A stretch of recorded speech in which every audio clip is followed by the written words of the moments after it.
Washington, the United States will in the coming days have frank conversations with China on trade as the Biden administration believes the Asian giant has not honored its commitments under an agreement signed in January 2020. China made commitments intended to benefit certain American industries, including agriculture, that we must enforce, as Trade Representative Katherine Tai will say in a speech Monday to US think tank the Center for Strategic and International Studies. According to excerpts from her speech, which she is due to deliver at 10 o'clock a.m., 1400 GMT, Tai will also announce the launch of a targeted tariff exclusion process for exemptions from customs tariffs imposed on $370 billion worth of Chinese goods a year by the previous Trump administration. The punitive tariffs, imposed in retaliation for Chinese trade practices deemed unfair, are criticized by many companies.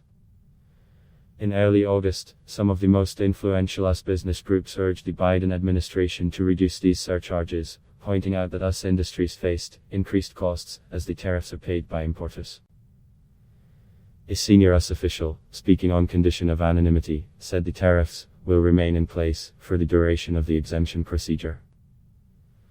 President Joe Biden had asked Tai to conduct a comprehensive review of US trade strategy towards China and the tariffs initiated by his Republican predecessor Donald Trump. We continue to have serious concerns with China's state-centered and non-market trade practices that were not addressed in the Phase 1 agreement reached in 2019 to calm a trade war between the two economic superpowers, Tai will say. As we work to enforce the terms of Phase 1, we will raise these broader policy concerns with Beijing. The deal signed by Trump and Tai's opposite number, Vice Premier Liu He, committed Beijing to adding an extra $200 billion in purchases of US exports, including energy, agricultural and manufactured products through 2021. That is far from happening, trade analysts say. The Biden administration official did not specify the extent of the shortfall, while indicating that Washington is unsatisfied. There are some commitments that have not been met and we think the results overall of the agreement have been mixed, the official said, while stressing the US objective is not to escalate trade tension. Tai's speech will highlight the Biden administration's strategy of teaming up with allied democracies in its competition with China. Trump, who rejected traditional US alliances, sparked market anxiety around the world with his trade war. However, he ended up producing limited concrete results, let alone progress on the deep-seated problems that the United States and its allies say plagued their China trade relationship. These include massive state subsidies for national companies, intellectual property theft and other factors creating a heavily uneven playing field. Washington will use the full range of tools we have and develop new tools as needed to defend American economic interests from harmful policies and practices, Tai will say.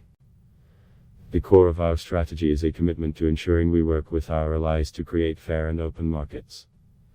Tai will also stress that the trade and economic relationship between the United States and China is one of profound consequence. As the two largest economies in the world, how we relate to each other does not just affect our two countries. It impacts the entire world and billions of workers. Overall, Washington sees a bleak outlook, with the administration official saying, "We know that China is unlikely to make meaningful reforms right now, and that there is no push for starting long-awaited, Phase 2 negotiations." Beijing is increasingly explicit that it is doubling down on its authoritarian, state-centric approach, and is resistant to addressing our structural concerns, the official said.